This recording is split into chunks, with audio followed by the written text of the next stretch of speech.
ಘಟಕ ಜಾತ್ಯತೀತ ಬಹುತ್ವ ಕರ್ನಾಟಕ ಸಂಕಲ್ಪದ ಸರ್ವ ಜಾತಿ ಸರ್ವ ಧರ್ಮದ ಸಹೋದರತ್ವದ ಐಕ್ಯತಾ ಸಮಾವೇಶ ಬಸವ ಭೀಮ ಸಂಗಮ ಈ ಒಂದು ಕಾರ್ಯಕ್ರಮದ ದಿವ್ಯ ಸಾನ್ನಿಧ್ಯ ವಹಿಸಿರ್ತಕ್ಕಂಥ ಪರಮ ಪೂಜ್ಯ ಜ್ಞಾನಪ್ರಕಾಶ ಸ್ವಾಮೀಜಿಗಳಿಗೆ ಸತ್ಯ ಶೋಧಕ ಸಂಘದಿಂದ ಹೃತ್ಪೂರ್ವಕ ಅಭಿನಂದನೆಗಳನ್ನು ಸ್ವಾಗತ ಕೋರುತ್ತೇನೆ. ಅದೇ ರೀತಿಯಾಗಿ ಇರತಕ್ಕಂಥ ಶ್ರೀ ಪರಮ ಪೂಜ್ಯ ಗುರುಮಾಂತ ಸ್ವಾಮಿಗಳು ಆಗಮಿಸಬೇಕಾಗಿತ್ತು. ಅವರ ಅನಿವಾರ್ಯ ಕಾರಣದಿಂದ ಬಂದಿಲ್ಲ, ಅವರಿಗೂ ಕೂಡ. ಅದೇ ರೀತಿಯಾಗಿ ಇನ್ನೂ ಪರಮ ಪೂಜ್ಯರಾಗಿರ್ತಕ್ಕಂಥ ಶ್ರೀ ಅನ್ನದಾನ ಭಾರತಿ ಅಪ್ಪಣ್ಣ ಸ್ವಾಮೀಜಿಗಳು ಕೂಡ ತಂಗಡಿಗೆ, ಇವರಿಗೂ ಕೂಡ ನಾನು ಸ್ವಾಗತ ಕೋರುತ್ತೇನೆ. ಅದೇ ರೀತಿ ಬಸವ ಭೀಮ ಸಂಗಮ ಈ ಒಂದು ಕಾರ್ಯಕ್ರಮವನ್ನು ಏರ್ಪಾಡು ಮಾಡಲಿಕ್ಕೆ, ಈ ಕಾರ್ಯಕ್ರಮ ನಡೆಯಲಿಕ್ಕೆ ಮುಖ್ಯ ಕೇಂದ್ರ ಬಿಂದು ಆಗಿರ್ತಕ್ಕಂಥ ನಿಮ್ಮೆಲ್ಲ ಜನಪ್ರಿಯ ಶಾಸಕರು, ಅಭಿವೃದ್ಧಿ ನಾಯಕರಾಗಿರ್ತಕ್ಕಂಥ ಈ ಕಾರ್ಯಕ್ರಮದ ಅಧ್ಯಕ್ಷತೆ ವಹಿಸಿಕೊಂಡಿರ್ತಕ್ಕಂಥ ಸನ್ಮಾನ್ಯ ಶ್ರೀ ಡಾಕ್ಟರ್ ವಿಜಯಾನಂದ ದಾಸ್ ಕಾಶಪ್ಪನವರ ಸಾಹೇಬರು, ಮಾನ್ಯ ಅಧ್ಯಕ್ಷರು ಕರ್ನಾಟಕ ವೀರಶೈವ ಲಿಂಗಾಯತ ಅಭಿವೃದ್ಧಿ ನಿಗಮ, ಇವರಿಗೆ ಹೃತ್ಪೂರ್ವಕವಾಗಿ ಸ್ವಾಗತ ಕೋರುತ್ತೇನೆ. ಅದೇ ರೀತಿ ಈ ಒಂದು ಕಾರ್ಯಕ್ರಮದ ಕೇಂದ್ರ ಬಿಂದು ಮುಖ್ಯ ಕಾರ್ಯಕ್ರಮ ಏರ್ಪಡಿಸಿರ್ತಕ್ಕಂಥ ನಮ್ಮ ಸತ್ಯ ಶೋಧಕ ಸಂಘದ ರಾಜ್ಯ ಅಧ್ಯಕ್ಷರಾಗಿರ್ತಕ್ಕಂಥ ಪ್ರಗತಿಪರ ಚಿಂತಕರು, ಸಮಾಜದ ಸುಧಾರಕರಾಗಿರ್ತಕ್ಕಂಥ ಶ್ರೀಮಾನ್ ಪರಶುರಾಮ್ ಮಹಾರಾಜರವರಿಗೆ ಹೃತ್ಪೂರ್ವಕವಾಗಿ ನಾನು ಸ್ವಾಗತ ಕೋರುತ್ತೇನೆ. ಅದೇ ರೀತಿ ಹಿರಿಯರಾಗಿರ್ತಕ್ಕಂಥ ಈ ಭಾಗದ ಜಿ ಪಾಟೀಲ್ ಕೂಡ ಸ್ವಾಗತ ಕೋರುತ್ತೇನೆ. ಅದೇ ರೀತಿ ಶ್ಯಾಮಕುಮಾರ್ ಸುಬ್ರಹ್ಮಣ್ಯ ಸ್ವಾಗತ ಕೋರುತ್ತೇನೆ. ಅದೇ ರೀತಿ ಡಾಕ್ಟರ್ ಬಾಬಾ ಸಾಹೇಬ್ ಅಂಬೇಡ್ಕರ್ ದಲಿತ ಹಿತರಕ್ಷಣಾ ವೇದಿಕೆಯ ಅಧ್ಯಕ್ಷರಾಗಿರ್ತಕ್ಕಂಥ ಶರಣಪ್ಪ ಆಂಧ್ರ ಕೂಡ ಸ್ವಾಗತ ಕೋರುತ್ತೇನೆ. ಅದೇ ರೀತಿ ವೆಂಕಟೇಶ ಸಾಗರ್ಗೆ ಸ್ವಾಗತ ಕೋರುತ್ತೇನೆ. ರಾಜು ಬೋರವ್ರಿಗೂ ಕೂಡ ಸ್ವಾಗತ ಕೋರುತ್ತೇನೆ. ಅಬ್ದುಲ್ ರಜಾಕ್ ಸ್ವಾಗತ ಕೋರುತ್ತೇನೆ. ಗಂಗಾರ ದೊಣ್ಣೂರು ಕೂಡ ಸ್ವಾಗತ ಕೋರುತ್ತೇನೆ.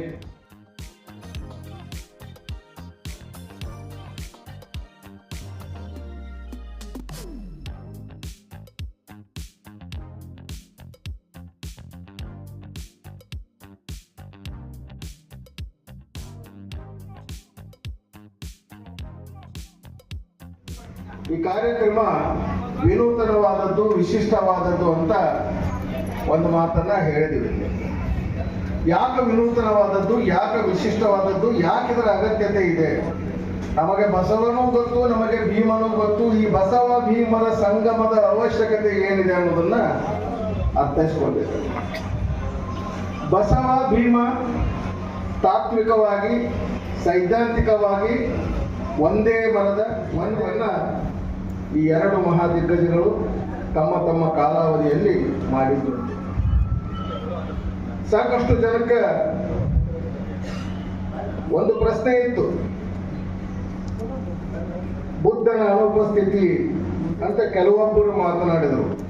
ಬುದ್ಧನ ಅನುಪಸ್ಥಿತಿ ಅಲ್ಲ, ಬುದ್ಧ ಎಲ್ಲೆಡೆಯೂ ಇದ್ದಾನೆ. ಬಸವನಲ್ಲಿಯೂ ಬುದ್ಧ ಉಂಟು, ಭೀಮನಲ್ಲಿಯೂ ಬುದ್ಧ ಉಂಟು. ಇಡೀ ಕಾರ್ಯಕ್ರಮದ ಅಂತರಾತ್ಮವಾಗಿ ತಥಾಗತ ಗೌತಮ ಬುದ್ಧನಿದ್ದಾನೆ ಎಂಬುದನ್ನ ಎಲ್ಲರ ಗಮನಕ್ಕೆ ತರವಹಿಸ್ತಾ ಕಾರ್ಯಕ್ರಮವನ್ನು ಆಯೋಜಿಸಿರುವಂತಹ ಸಂಘಟನೆಯ ಹೆಸರಿನ ಬಗ್ಗೆ ನಾವು ಆಲೋಚನೆ ಮಾಡೋಣ. ಸತ್ಯ ಶೋಧಕ ಸಂಘ. ಸತ್ಯ ಅಂದ್ರೆ ಯಾವುದು? ಅದನ್ನ ಶೋಧನೆ ಮಾಡುವಂತ ಅವಶ್ಯಕತೆ ಏನೈತಿ? ಎಲ್ಲಿ ಸತ್ಯ ರಾರಾಜಿಸ್ತಿರ್ಬೇಕು, ಎಲ್ಲಿ ಸತ್ಯದ ಬೆಳಕು ಸದಾಕಾಲ ಇರಬೇಕು, ಅಲ್ಲಿ ಸತ್ಯವನ್ನು ಹುಡುಕುವಂತ ದುರ್ದೇಶಕ್ಕೆ ನಾವು ಬರಾಕತ್ತೀವಿ. ಇದು ದುರ್ದೇಶ ಅಂತ ನಾನು ಇಲ್ಲಿ ಹೇಳ್ತಾ ಇದ್ದೇನೆ. ಸತ್ಯವನ್ನ ಶೋಧನೆ ಮಾಡಬೇಕಾಗಿತ್ತು.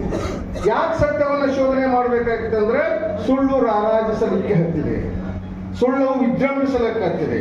ಸುಳ್ಳನ್ನು ಆಯುಧವಾಗಿ ಇಟ್ಟುಕೊಂಡು ಅನೇಕರ ಸಿದ್ಧಾಂತಗಳ ಮೂಲಕ ವಿಜೃಂಭಣೆ ಮಾಡ್ತಿದ್ದಾರೆ ಅನೇಕರು.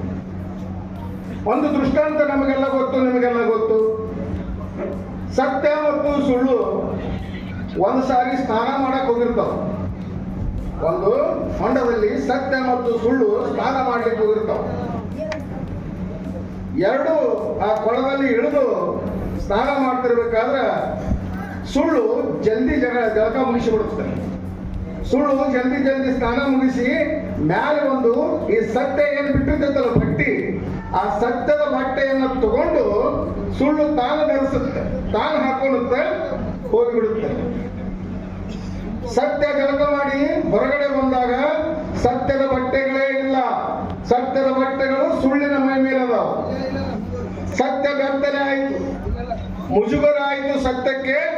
ಮರೆಯಾಗಿ ಹೋಯಿತು. ಯಾವ ಸುಳ್ಳು ಸತ್ಯದ ಬಟ್ಟೆಯನ್ನು ಹಾಕೊಂಡಿತ್ತು ಅದು ರಾಜಾರೋಷವಾಗಿ ಅಡ್ಡಾಡಕತ್ತು. ಮುಜುಗರ ಪಟ್ಟಂತ ಸತ್ಯ ಕತ್ತಲೆಗೆ ಸರಿತು. ಆ ಸತ್ಯವನ್ನು ಹೊರತೆಗೆಬೇಕಾದ್ರೆ ಸತ್ಯ ಶೋಧಕ ಸಂಘದ ಈ ಕಾರ್ಯಕ್ರಮಗಳ ಅವಶ್ಯಕತೆ ಅನ್ನುವಂತ ಆ ಒಂದು ಅದು ತತ್ವ ಅಂತ ಅನ್ನೋದಿಲ್ಲ. ಆ ಒಂದು ಪ್ರವೃತ್ತಿಯನ್ನ ಕೆಲವು ರಾಜಕೀಯ ಪಕ್ಷಗಳು, ಕೆಲವು ಸಂಘಟನೆಗಳು ಕೆಲವು ರಾಜಕೀಯ ಪಕ್ಷಗಳ ಮುಖಾಂತರ ಮಾಡಿಸಕತ್ತೆ. ಹಾಗಾದ್ರೆ ಈ ಭಾರತಕ್ಕೆ ಭವಿಷ್ಯ ಇರುವುದಿಲ್ಲ. ಇಲ್ಲಿ ವೇದಿಕೆಯ ಬ್ಯಾನರ್ ಮೇಲೆ ನೋಡ್ರಿ, ಜಾತ್ಯತೀತ ಬಹುತ್ವ ಕರ್ನಾಟಕ, ಜಾತ್ಯತೀತ ಬಹುತ್ವ ಕರ್ನಾಟಕದ ಸಂಕಲ್ಪಕ್ಕಾಗಿ ಬಸವ ಭೀಮ ಸಂಗಮ. ನಾನೇನು ಸ್ವಲ್ಪ ಮುಕ್ತವಾಗಿ ಪ್ರಾಸ್ತಾವಿಕವಾಗಿ ನಾನು ಕಾರ್ಯಕ್ರಮದ ಬಗ್ಗೆ ಮಾತನಾಡುವ ಹೊಣೆಗಾರಿಕೆ ಹೊತ್ತಿದ್ರು ಕೂಡ ಇಂಥ ಪರಮ ಪೂಜ್ಯರು ಚಿಂತಕರು ಈ ವೇದಿಕೆ ಮೇಲೆ ಇರುವುದರಿಂದ ನನ್ನವದೇ ಆದಂಥ ಕೆಲವೊಂದು ಅಭಿಪ್ರಾಯಗಳನ್ನು ಕೂಡ ತಮ್ಮ ಅಪ್ಪಣೆಯ ಮುಖಾಂತರ ಇಲ್ಲಿ ವ್ಯಕ್ತಪಡಿಸಲಿಕ್ಕೆ ಇಷ್ಟಪಡ್ತೇನೆ. ಬಸವ ಸಮ ಸಮಾಜದ ಕನಸನ್ನ ಕಂಡವ, ಭೀಮ ಸಮ ಸಮಾಜದ ಕನಸನ್ನ ಕಂಡವ. ಸಮ ಸಮಾಜದ ಕನಸನ್ನ ಕಾಣುವಲ್ಲಿ ಬಸವನಿಗಿರುವ ಅನುಭವ ಬೇರೆ, ಭೀಮನಿಗಿರುವ ಅನುಭವ ಬೇರೆ. ಬೆಂಕಿಯಿಂದ ಸುಡಿಸಿಕೊಂಡ ಅನುಭವ ಭೀಮನಿಗಿದ್ದರೆ, ಬೆಂಕಿ ಕಟ್ಟದ್ದು ಅದನ್ನು ಮುಟ್ಟಬಾರದನ್ನುವಂತ ಅನುಭವ ಬಸವನದಾಗಿತ್ತು. ಅದೇ ರೀತಿ ಗಾಂಧೀಜಿದು ಕೂಡ ಆಗಿತ್ತು. ಸುಟ್ಟುಕೊಂಡ ಅನುಭವದಿಂದ ಭೀಮ ಶೋಷಿತರ ಬಗ್ಗೆ ಯೋಚಿಸಿದ.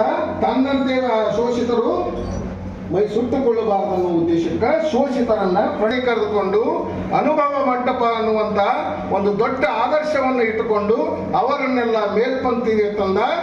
ನನಗಿಂತ ಕಿರಿಯರಿಲ್ಲ, ಶಿವಭಕ್ತರಿಗಿಂತ ಹಿರಿಯರಿಲ್ಲ ಅಂತ.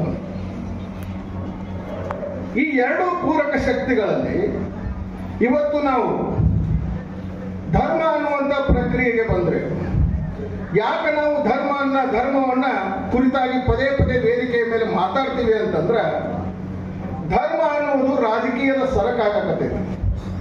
ಯಾವುದು ಧರ್ಮ ಅಂತ ಕೇಳಿದಾಗ ನಾನು ಹಿಂದೂ ಧರ್ಮ, ಬೌದ್ಧ ಧರ್ಮ, ಕ್ರಿಸ್ತ ಧರ್ಮ, ಇಸ್ಲಾಂ ಧರ್ಮ ಅಂತ ಧರ್ಮಗಳ ಹೆಸರು ಹೇಳ್ತೀವಿ. ವಾಸ್ತವವಾಗಿ ಧರ್ಮ ಅಂದ್ರೆ ಏನು? ಒಳಿತನ್ನ ಮಾಡುವುದೇ ಧರ್ಮ, ಒಳಿತನ್ನ ಬಯಸುವುದೇ ಧರ್ಮ. ನಿನ್ನ ಧರ್ಮ ನಿನಗೆ, ನನ್ನ ಧರ್ಮ ನನಗೆ ಎನ್ನುವಂತ ಕುರಾನಿನ ಉಕ್ತಿಯನ್ನು ಪಾಲಿಸುವುದೇ ಧರ್ಮ. ಜೀವಿಸಲು ಬಿಡು, let live and let live ಅನ್ನುವುದೇ ಧರ್ಮ. ಈ ಧರ್ಮದ ಉದ್ದೇಶವನ್ನು ಇಟ್ಟುಕೊಂಡು ಬಾಳುವುದೇ ಧರ್ಮ ಆದಾಗ ಧರ್ಮದ ವ್ಯಾಖ್ಯಾನವನ್ನು ಅತ್ಯಂತ ಕಿರಿದಾಗಿಸಿ ಧರ್ಮದ ಆಧಾರದ ಮೇಲೆ ವಿಭಜನೆ ಮಾಡುವಂತ ಎಷ್ಟು ಕೆಳಮಟ್ಟಕ್ಕೆ ಬಂದು ಬಿಟ್ಟೈತಿ ಈಗಿನ ರಾಜಕಾರಣ, ಈಗಿನ ಸಾಂದರ್ಭಿಕ ಸಂದರ್ಭ ಅಂತ ಹೇಳಿದ್ರೆ, ಮನುಷ್ಯನನ್ನ ವೇಷಭೂಷಣಗಳ ಮೇಲೆ ಗುರುತಿಸುವಂತ ಪ್ರವೃತ್ತಿ, ಮನುಷ್ಯನನ್ನ ದಾಡಿ ಮೀಸೆಗಳ ಮೇಲೆ ಗುರುತಿಸುವಂತ ಪ್ರವೃತ್ತಿ, ಮನುಷ್ಯನನ್ನ ಟೊಪ್ಪಿಗೆ ಮತ್ತು ವೇಷ ದೃಶ್ಯಗಳ ಮುಖಾಂತರ ಗುರುತಿಸುವಂತಹ ಪ್ರವೃತ್ತಿ, ಮನುಷ್ಯನನ್ನ ಭಾಷೆಯ ಮುಖಾಂತರ ಗುರುತಿಸುವಂತಹ ಪ್ರವೃತ್ತಿ, ಮನುಷ್ಯನನ್ನ ಪೂಜಾ ವಿಧಾನಗಳಿಂದ ಗುರುತಿಸುವಂತಹ ಪದ್ಧತಿ. ಆದ್ರೆ ಎಲ್ಲದರ ನಡುವೆ ನಾವು ಮನುಷ್ಯನನ್ನಾಗಿ ನೋಡುವಂತ ಪ್ರವೃತ್ತಿಯನ್ನು ಮರೆತು ಬಿಟ್ಟಿವಿ. ಅದಕ್ಕಾಗಿ ಈ ಎಲ್ಲ ಉದ್ದೇಶಗಳನ್ನ ಇಟ್ಟುಕೊಂಡು ಸತ್ಯವನ್ನ ಶೋಧನೆ ಮಾಡಬೇಕು, ಸತ್ಯದ ಅರಿವನ್ನ ಜನತೆಗೆ ತಿಳಿಸಬೇಕು. ಅದು ಕಡಿಮೆ ಸಂಖ್ಯೆಯಲ್ಲೇ ಇರಲಿ, ಕಡಿಮೆ ಸಂಖ್ಯೆಗೆ ಮುಟ್ಟಿದಂತ ಸಂದೇಶ ಮುಂದೆ ಬೃಹತ್ ಜನಾಂಗಕ್ಕೆ ಮುಟ್ಟುತ್ತ ಅನ್ನುವಂತ ಉದ್ದೇಶಕ್ಕೆ ಸತ್ಯ ಶೋಧಕ ಸಂಘದ ಪರಶುರಾಮ ಮಹಾರಾಜನವರು ಈ ಪ್ರಯತ್ನ ಮಾಡಕತ್ತಿದ್ದಾರೆ. ವಿದ್ಯಾಭೂಮಿ ಅವರ ಪವಿತ್ರವಾಗಿರ್ತಕ್ಕಂತಹ ಸಂಸ್ಕಾರವನ್ನು ನೀಡಿರ್ತಕ್ಕಂಥ ಪುಣ್ಯ ಸ್ಥಳ ಕೂಡಲ ಸಂಗಮ. ನಾವು ಬರೀ ಐಕ್ಯ ಸ್ಥಳ ಅಂತ ತಿಳ್ಕೊಂಡಿದ್ದೇವೆ.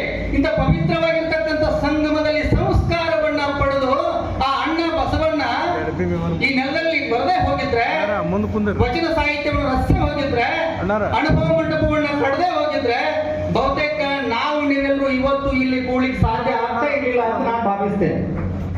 ಯಾಕಂದ್ರೆ ನಾನು ಲಿಂಗಾಯತ ಅಂತ ಹೇಳ್ಕೊಳ್ತೀನಿ, ಇನ್ನೊಬ್ರು ಇನ್ನೊಂದು ಜಾತಿ ಹೇಳ್ತಾರೆ. ಇಲ್ಲಿ ಯಾವ ಶ್ರೇಷ್ಠರು ಅಲ್ಲ, ಕನಿಷ್ಠರು ಅಲ್ಲ. ಸಮ ಸಮಾಜದ ನಿರ್ಮಾಣದ ಕನಸು ಕಂಡಿರ್ತಕ್ಕಂಥ ಬಸವಾದಿ ಶರಣರು ಕೂಡ ಬಹು ಮುಖ್ಯವಾಗಿ ಅತ್ಯಂತ ತಳ ಸಮುದಾಯದ ಈ ಒಂದು ಕಸ ಬೆಳೀತಾ ಇರ್ತಕ್ಕಂಥದ್ದು ಹಿಡ್ಕೊಂಡು, ಹಸನ ತೆಗಿತಾ ಇರ್ತಕ್ಕಂಥ ಹಿಡ್ಕೊಂಡು, ಸತ್ಯಕ್ಕ ಅಂತಕ್ಕಂಥ ಹಿಡ್ಕೊಂಡು, ಲಕ್ಕಮ್ಮ ಅಂತಕ್ಕಂಥ ಎಲ್ಲ ತಳ ಸಮುದಾಯದ ಮಹಿಳೆಯರನ್ನು ಕೂಡ ಮೇಲ್ಸ್ತರಕ್ಕೆ ತರ್ತಕ್ಕಂಥ ಪ್ರಾಮಾಣಿಕ ಪ್ರಯತ್ನವನ್ನ ಮಾಡಿದ್ರು. ಅವರು ಕೂಡ ವಚನ ರಚನೆ ಮಾಡಿದ್ರು. ಇದು ಬಹಳ ಮುಖ್ಯದ. ಯಾಕಂದ್ರ ಬಸವಣ್ಣನಿಂದ 10ನೇ ಶತಮಾನದ ಆದಿಕವಿ ಪಂಪನ ಕಾಲಕ್ಕೆ ಹೋಗ್ಬಿಟ್ಟಿ ಅಂದ್ರೆ ಎಲ್ಲ ಸಂಸ್ಕೃತ ಭೂಯಿಷ್ಠವಾಗಿರ್ತಕ್ಕಂಥ ಜನಸಾಮಾನ್ಯರಿಗೆ ತಿಳಿಯದೇ ಇರತಕ್ಕಂಥ ಸಾಹಿತ್ಯವನ್ನು ಅವರು ಬರೆದಿದ್ರು.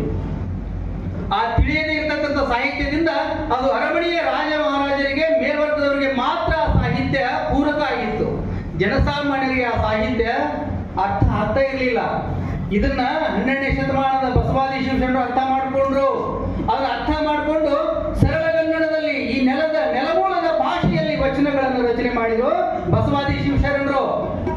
ಅವ್ರು ಬರೀತಾರೆ, ತಂದೆ ನೀನು, ತಾಯಿ ನೀನು, ಬಂಧು ನೀನು, ಬಳಗ ನೀನು, ಎನಗೆ ನೀನಲ್ಲದೆ ಮತ್ತಾರು ಇಲ್ಲವಯ್ಯ. ಎಷ್ಟು ಸರಳವಾಗಿರ್ತಕ್ಕಂಥ ವಚನಗಳನ್ನ ಕನ್ನಡದಲ್ಲಿ ಬರೆಯುವ ಮೂಲಕವಾಗಿ ಸಂಸ್ಕೃತಕ್ಕೆ ನೋಡಿ, ವೈದಿಕ ಪರಂಪರೆಯ ಸಂಸ್ಕೃತ ಭಾಷೆಯನ್ನ ತೊಡೆದು ಹಾಕಿ ಅಚ್ಚಗನ್ನಡದ ಈ ನೆಲದ ಜನಸಾಮಾನ್ಯರ ಭಾಷೆಯಲ್ಲಿ ವಚನಗಳನ್ನ ರಚನೆ ಮಾಡಿದ್ರು. ಅವ್ರಿಗೆ ಹೇಳಿದ್ರು, ಹೆಂಗ್ ಇವತ್ತು ಸತ್ಯ ಶೋಧಕ ಸಂಘ ಸತ್ಯವನ್ನ ಶೋಧನೆ ಮಾಡ್ಲಿಕ್ಕೆ ಈ ಸಮಾರಂಭವನ್ನು ಹಮ್ಮಿಕೊಂಡಿದೆ, ಹಂಗ ಅಣ್ಣ ಬಸವಣ್ಣನವರು ಹೇಳ್ತಾರೆ, ನೀವೆಲ್ಲ ತಳ ಸಮುದಾಯದವರು, ನಿಮ್ಮನ್ನ ಕಳ್ಳರು, ಸುಳ್ರು, ನೀವು ಮೇಲ್ವರ್ಗದವರ ಸೇವೆ ಮಾಡಕ್ಕೆ ಹುಟ್ಟಿರಿ ಅಂತ ಏನು ಇಲ್ಲಿವರೆಗೆ ಹೇಳ್ಕೊಂಡು ಬಂದಿದ್ರಲ್ಲ, ಅವ್ರಿಗೆ ಹೇಳ್ತಾರ, ನೀವು ಸುಸಂಸ್ಕೃತರಾಗಿ ಅಂತಾರೆ. ಕಳಬೇಡ, ಕೊಲಬೇಡ, ಕುಸಿಯ ನುಡಿಯಲು ಬೇಡ ಅನ್ನುವಂತಹ ಸಪ್ತಸೂತ್ರದ ಸಿದ್ಧಾಂತವನ್ನ ಕೊಡುವ ಮೂಲಕವಾಗಿ ಅವರಿಗೆ ಸಂಸ್ಕಾರವನ್ನ ನೀಡಿದ್ರು. ಹಾಗಾಗಿ ನಾನು ಶೂದ್ರನಾಗಿರ್ತಕ್ಕಂಥವನು ಇವತ್ತು ದೊಡ್ಡವನು, ಮೇಲ್ಜಾತಿಯವನು ಅಂತ ಕರೆಸಿಕೊಳ್ಳಲಿಕ್ಕೆ ಏನಾದರೂ ಕಾರಣ ಆಗಿದ್ರೆ ಅದು ಬಸವಾದಿ ಶಿವಶರಣರು ಎಲ್ಲ ಜಾತಿ ಜನಾಂಗದವರಿಗೆ ಇಷ್ಟಲಿಂಗವನ್ನ ಕಟ್ಕೊಳ್ಳಕ್ಕೆ ಅವಕಾಶ ಕೊಟ್ಟರು. ಅಂತ ಒಂದು ಪವಿತ್ರವಾಗಿರ್ತಕ್ಕಂತಹ ಶರಣ ಭೂಮಿಯೊಳಗ ಇವತ್ತು ಸತ್ಯ ಶೋಧಕ ಸಂಘ ಇಂಥ ಒಂದು ಸಮನ್ವಯ ಸಮಾಜದ ಒಂದು ಜಾತ್ಯತೀತ ಬಹುತ್ವ ಕರ್ನಾಟಕ ಸಂಕಲ್ಪದ ಒಂದು ಸಮಾವೇಶವನ್ನು ಇಲ್ಲಿ ಹಮ್ಮಿಕೊಂಡಿರ್ತಕ್ಕಂಥದ್ದು ತುಂಬಾ ಸ್ವೀಕಾರ ಮಾಡ್ತಕ್ಕಂಥ ಸಂದರ್ಭದಲ್ಲಿ ಅವ್ರಿಗೆ ಏನಾದ್ರು ಅಣ್ಣ ಬಸವಣ್ಣನ ಈ ವಚನ ಸಾಹಿತ್ಯದ ಬಗ್ಗೆ ತಿಳುವಳಿಕೆ ಬಂದಿತ್ತು ಅಂತಂದ್ರೆ ಬಹುತೇಕ ಅಂಬೇಡ್ಕರ್ ಅವರು ಬಸವ ಧರ್ಮವನ್ನೇ ಸ್ವೀಕಾರ ಮಾಡ್ತಿದ್ರು. ಅದು ಆ ಸಂದರ್ಭದಲ್ಲಿ ಇನ್ನೂ ನಮ್ಮ ಶರಣರ ವಚನ ಸಾಹಿತ್ಯ ವಿಸ್ತೃತವಾಗಿ ಎಲ್ಲಾ ಕಡೆಗೆ ಬೆಳೆದಿರಲಿಲ್ಲ. ಆ ಒಂದು ನಿಟ್ಟಿನೊಳಗ ಇವತ್ತು 12ನೇ ಶತಮಾನದ ಬಸವಣ್ಣ, ಈ ಒಂದು 20ನೇ ಶತಮಾನದ ಅಂಬೇಡ್ಕರ್ ಅವರ ಸಿದ್ಧಾಂತಗಳನ್ನು ಇಟ್ಕೊಂಡು ಸಮನ್ವಯ ಸಮತಾ ಸಮಾಜದ ಕನಸನ್ನ ಕಟ್ಕೊಂಡು ನಮ್ಮೆಲ್ಲ ಜಾತಿ ಮತಗಳು ಉಳಿಬೇಕು, ಆ ಭಾಷೆಗಳು ಉಳಿಬೇಕು, ಆ ಸಂಸ್ಕೃತಿ ಉಳಿಬೇಕು, ನಮ್ಮ ಅಸ್ಮಿತೆ ಉಳಿಬೇಕು. ಇದೆಲ್ಲವನ್ನು ಹೊಡೆದು ಹಾಕ್ತಕ್ಕಂಥ ಒಂದು ಸಂಚಿ ನಡೀತಾ ಇದೆಯಲ್ಲ, ಆ ಸಂಚಿಗೆ ಉತ್ತರ ರೂಪವಾಗಿ ಈ ಒಂದು ಸತ್ಯ ಶೋಧಕ ಸಂಘ ಇವತ್ತು ಈ ಸಮಾರಂಭ ಹಮ್ಮಿಕೊಂಡಿದೆ ಅಂತಕ್ಕಂಥ ಮಾತುಗಳನ್ನ ಹೇಳ್ತಾ ಪ್ರಾಸ್ತಾವಿಕವಾಗಿ ಮಾತನಾಡಲಿಕ್ಕೆ ಒಂದೆರಡು ಅವಕಾಶವನ್ನು ನೀಡಿರ್ತಕ್ಕಂಥ ಎಲ್ಲ ಸಂಘಟಕರಿಗೆ ವಂದನೆಗಳನ್ನು ಹೇಳ್ತಾ ನನ್ನ ಎರಡು ಮಾತನ್ನು ಮುಗಿಸ್ತೇನೆ. ಜೈ ಹಿಂದ್, ಜೈ